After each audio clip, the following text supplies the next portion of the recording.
السلام علیکم ورحمۃ اللہ وبرکاتہ۔ بسم اللہ الرحمن الرحیم۔ الحمد للہ رب العالمین والصلاة والسلام علی سید الانبیاء والمرسلین سیدنا و نبینا و مولانا محمد النبی الامی الامین وعلی آلہ و اصحابہ اجمعین، اما بعد۔ محترم علماء کرام، ذمہ داران مدارس اسلامیہ عربیہ، دعوت و تبلیغ سے وابستہ فکرمند احباب اور جملہ حاضرین مجلس، آج کے اس نمائندہ اور منتخب اجتماع کا مقصد کیا ہے، کس غرض سے آپ حضرات کو یہاں تشریف لانے کی زحمت دی گئی ہے،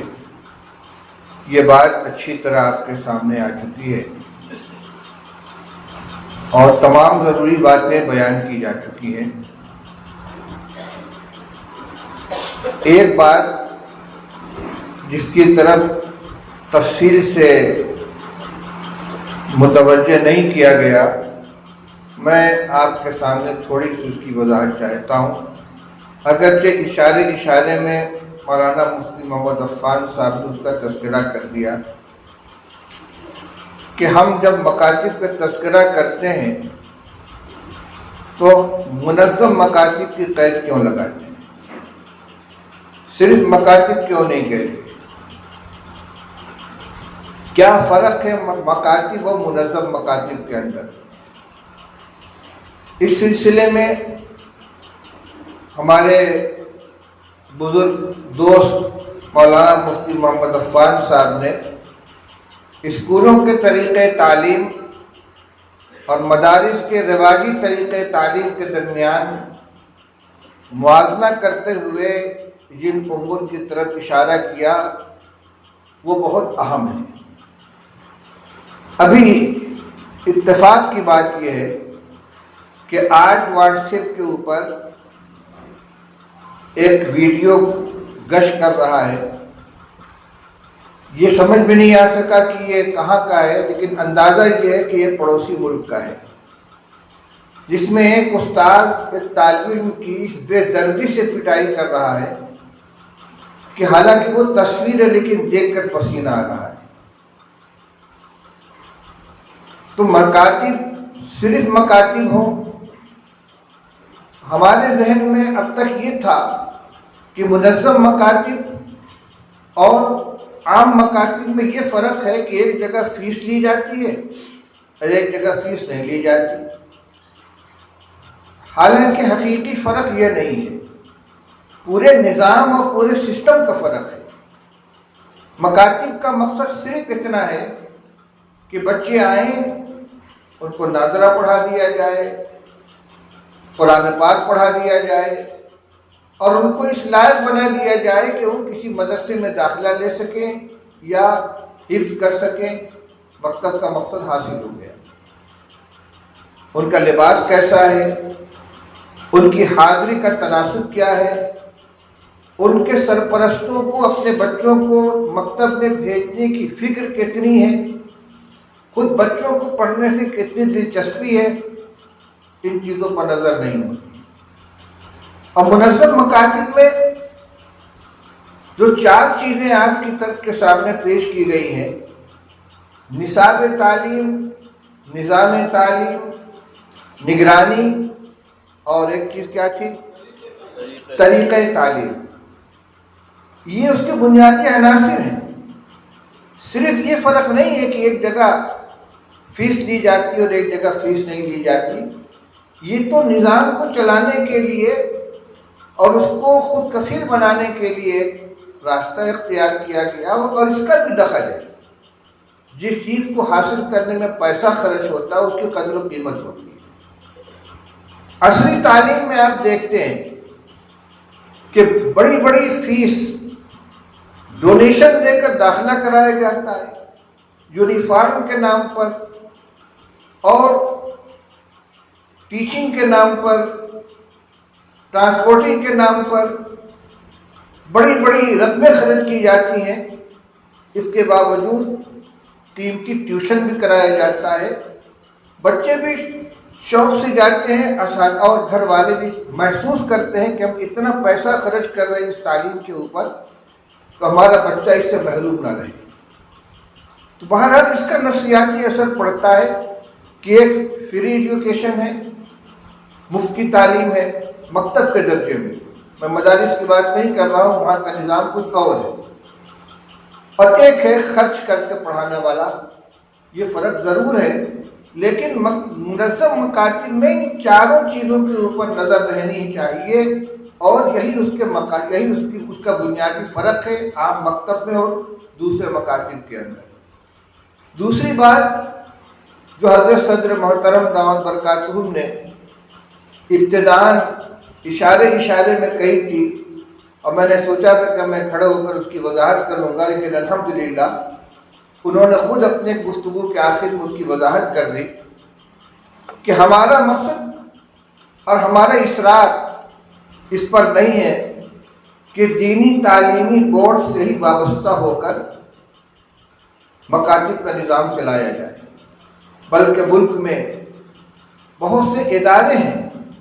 بلکہ بعض وہ تنظیمیں ہیں کہ جن کا کام ہی صرف مکاتب کو چلانا ہے،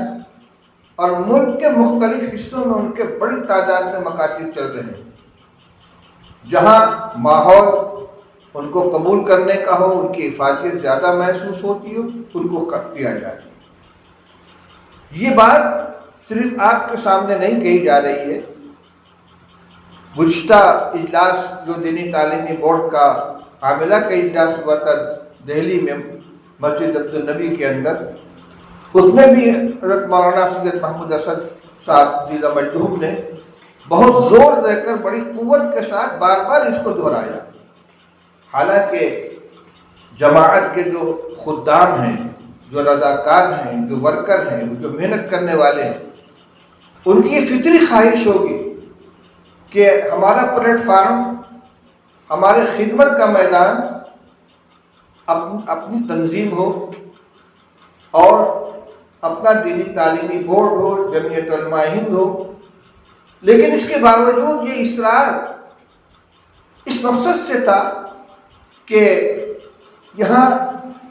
ایک دوسرے کے حریف بن کر کام نہ کریں، بلکہ ایک دوسرے کے حلیف بن کر کام کریں۔ اگر کہیں پر کسی دوسری تنظیم کے زیر انتظام مکتب چل رہا ہے اور وہاں نیا مکتب قائم کرنے کی ضرورت نہیں ہے، تو ہم مطمئن ہو کر نہ بیٹھے کہ یہاں تو ماشاء اللہ پہلے سے مکتب قائم ہے، بلکہ اپنی صلاحیت، اپنی محنت اور اپنی جد و جہد اس کو مزید قوت پہنچانے میں، مزید آگے بڑھانے میں صرف کریں۔ مولانا محمود صاحب جیزہ مجدوم نے ابھی ضمناً مدارس کا بھی تذکرہ کیا تھا کہ مدارس بھی قائم کرنے کی ضرورت ہے، ان کو صرف نظر نہیں کیا جا سکتا۔ یہ بالکل حقیقت ہے۔ اس ملک کے اندر دین کی حفاظت کے لیے جو پہلی کوشش ہوئی ہے وہ مدارس کی شکل میں ہوئی ہے، اور یہ مکاتب ان کی فروع ہیں، ان کی شاخیں ہیں، ان کے برگ و بار ہیں۔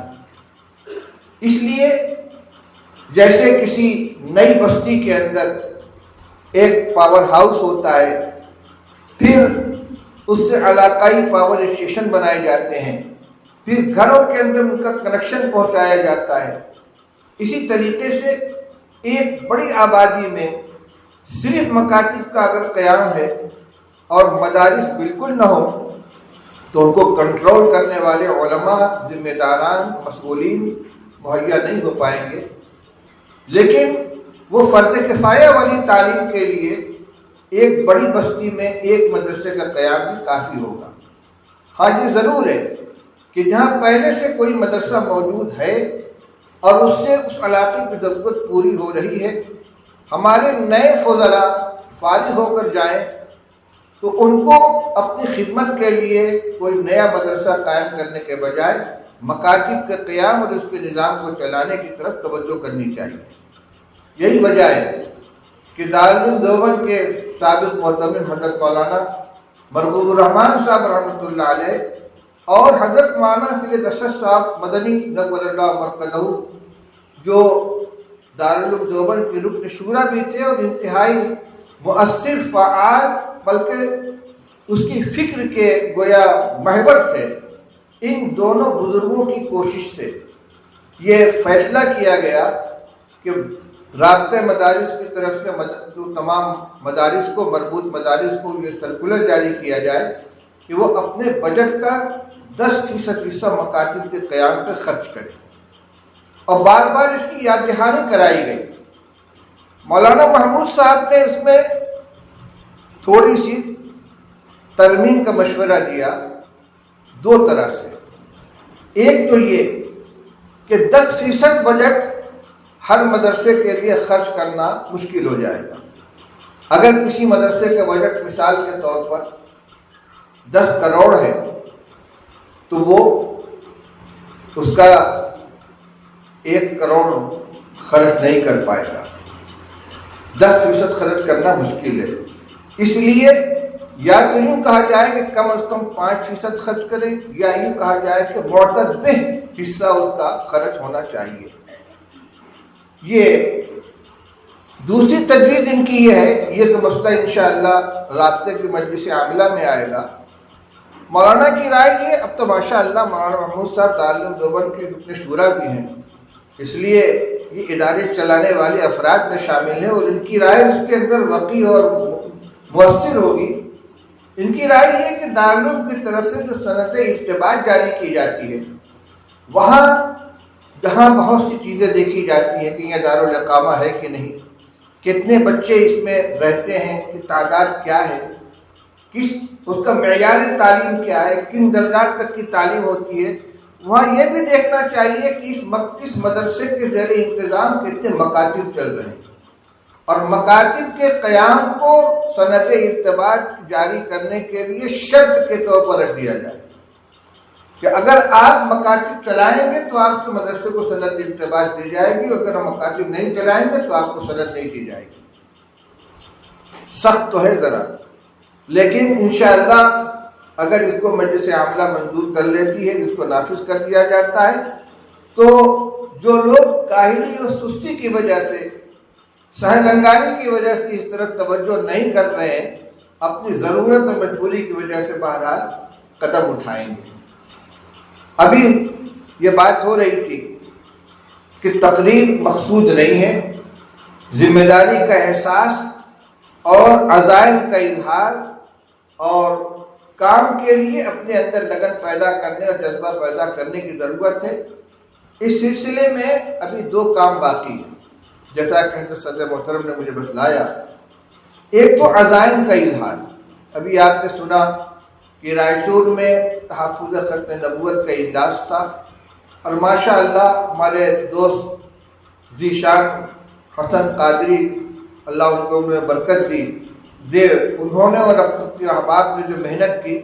تو پورے علاقے سے ہزاروں ہزار ذمہ دار اور کئی سو علماء اس کے اندر شریک ہوئے۔ اس میں تقریباً 3000 مکاتب کے قیام کا عزم کیا گیا، اور اب ان کا جائزہ بھی لیا جا رہا ہے۔ ان کی باقاعدہ فہرست بنائی گئی، کون ذمہ دار ہے، کس علاقے کے اندر مکتب قائم کرنا ہے، پھر ان سے رابطہ کر کے معلوم کیا جا رہا ہے کہ آپ نے اب تک کتنے مکاتب قائم کیے اور آئندہ آپ کا کیا نظام ہے۔ اور جمعیت کی طرف سے، دینی تعلیمی بورڈ کی طرف سے جو اجلاس ہوتا ہے، اس میں بھی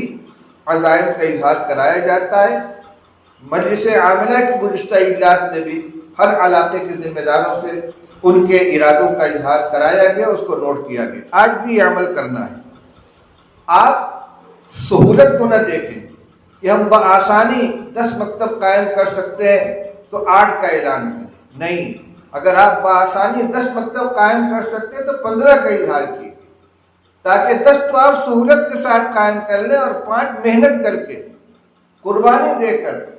خون پسینہ ایک کر کے قائم کریں۔ اس لیے کہ ضرورت جتنی ہے، کتنا بھی مکتب ہم قائم کر لیں گے، لیکن جن مقاصد کو سامنے رکھ کر ضرورت کے تحت مکاتب قائم کیے جا رہے ہیں، ان کے لیے یہ بھی ناکافی ہے۔ ایک ہی بات کا بار بار اعادہ مناسب نہیں ہے۔ مکاتب کے قیام کی کیا ضرورت ہے، کتنی اہمیت ہے، ایمان اور عقیدے کی حفاظت ہے، آگے آنے والی نسل کے ایمان کی فکر کرنی ہے، یہ ہمارا بنیادی مقصد ہے۔ اپنی گفتگو ختم کرنے سے پہلے میں صرف ایک آیت اور اس کا ترجمہ آپ کے سامنے پیش کرتا ہوں، حالانکہ اس کو شروع میں خطبہ کے بعد پیش کرنا چاہیے تھا۔ اللہ تعالیٰ ارشاد فرماتے ہیں، اعوذ باللہ من الشیطان الرجیم، ام کنتم شہداء اذ حضر یعقوب الموت اذ قال لبنیہ ما تعبدون من بعدی قالوا نعبد الہک و الہ آبائک ابراہیم و اسماعیل و اسحاق الہ واحدا ونحن له مسلمون، صدق اللہ العلی العظیم۔ اللہ تعالیٰ ارشاد فرماتے ہیں، کیا تم لوگ اس وقت موجود تھے جب حضرت یعقوب کے انتقال کا وقت قریب آیا اور انہوں نے اپنے بیٹوں سے یہ فرمایا کہ ما تعبدون من بعدی، تم لوگ میرے بعد کس کی عبادت کرو گے، تمہارا معبود کون ہوگا؟ جواب کیا ملا اس کو بعد میں دیکھیے۔ یہ سوال کرنے والے کون ہیں؟ اولو العزم پیغمبر ہیں، حضرت یعقوب علیہ السلام جو خود نبی ہیں، ان کے والد حضرت اسحاق نبی ہیں، ان کے والد حضرت ابراہیم نبی ہیں، اور ان کی اولاد میں حضرت یوسف اور تو کم سے کم نبی ہیں، اور تفسیری روایات کے مطابق متعدد انبیاء ہیں۔ نبوت کا خاندان ہے، پوری زندگی دین کو پہنچانے میں اولاد کی تربیت میں صرف ہوئی ہے، لیکن دنیا سے جاتے جاتے ایک نبی باپ کو اپنی اولاد کے بارے میں جو فکر ہے یہ نہیں ہے کہ تم میرے بعد کیا کھاؤ گے، کہاں رہو گے، تمہارا ذریعہ معاش کیا ہوگا، تمہاری زندگی کیسے گزرے گی۔ فکر ہے تو ایک ہے، ما تعبدون من بعدی، تم لوگ میرے بعد عبادت کس کی کرو گے۔ بیٹے کیا جواب دیتے ہیں؟ اپنے والد محترم کی تربیت، ان کی تعلیم کا جو نقش ان کے اوپر بیٹھا تھا تو بیک زبان سب نے کہا تھا، قالوا نعبد الہک و الہ آبائک ابراہیم و اسماعیل و اسحاق الہ واحدا، ابا جان آپ اطمینان رکھیں، ہم اسی معبود کی عبادت کریں گے جو آپ کا بھی معبود ہے،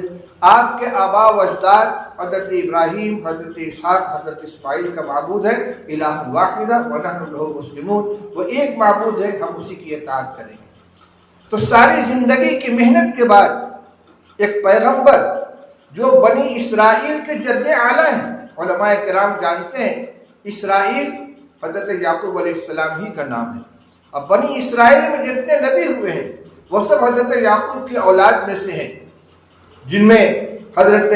موسیٰ ہے، حضرت ہارون ہے، حضرت سلیمان ہے، حضرت داؤد، حضرت حزقیل ہیں، یہ تمام انبیاء بنی اسرائیل ہیں، سوائے حضرت اسماعیل علیہ السلام کے جو نبی کریم صلی اللہ علیہ وسلم کے جد اعلیٰ ہے۔ تو سینکڑوں انبیاء کے جد اعلیٰ، ان کو فکر ہے اپنی اولاد کے بارے میں زندگی کے آخری لمحے میں، تو ان کے دین اور ایمان کی فکر ہے، تو کم سے کم یہ فکر ہمارے اندر آ جائے اور اس فکر کو اپنے اندر زندگی میں پیدا کریں، تاکہ محنت کے بعد جب ہماری آنکھ بند ہو تو ہمیں اس کا اطمینان ہو کہ ہماری اولاد انشاءاللہ دین کے اوپر قائم رہے گی۔ اب وقت آئے گا اس بات کا کہ آپ حضرات سے عزائم لیے جائے، اللہ تعالیٰ ہمیں اس کی توفیق عطا فرمائے۔ ابھی کئی اہم کام باقی ہیں اور واپسی بھی جلدی ہے، اس لیے میں اپنی گفتگو اتنی بات پہ ختم کرتا ہوں، اس امید کے ساتھ کہ اب تک جو گفتگو کی گئی ہے آپ نے اس سے موضوع کی اہمیت کو سمجھا ہوگا، اپنی ذمہ داری کو محسوس کیا ہوگا، اور زیادہ سے زیادہ عزم اور ہمت کے ساتھ آپ نے اپنے ارادوں کا اظہار فرمائیں گے۔ اللہ تعالی ہمیں اس کی توفیق نصیب فرمائے۔ وآخر دعوانا الحمدللہ رب العالمین۔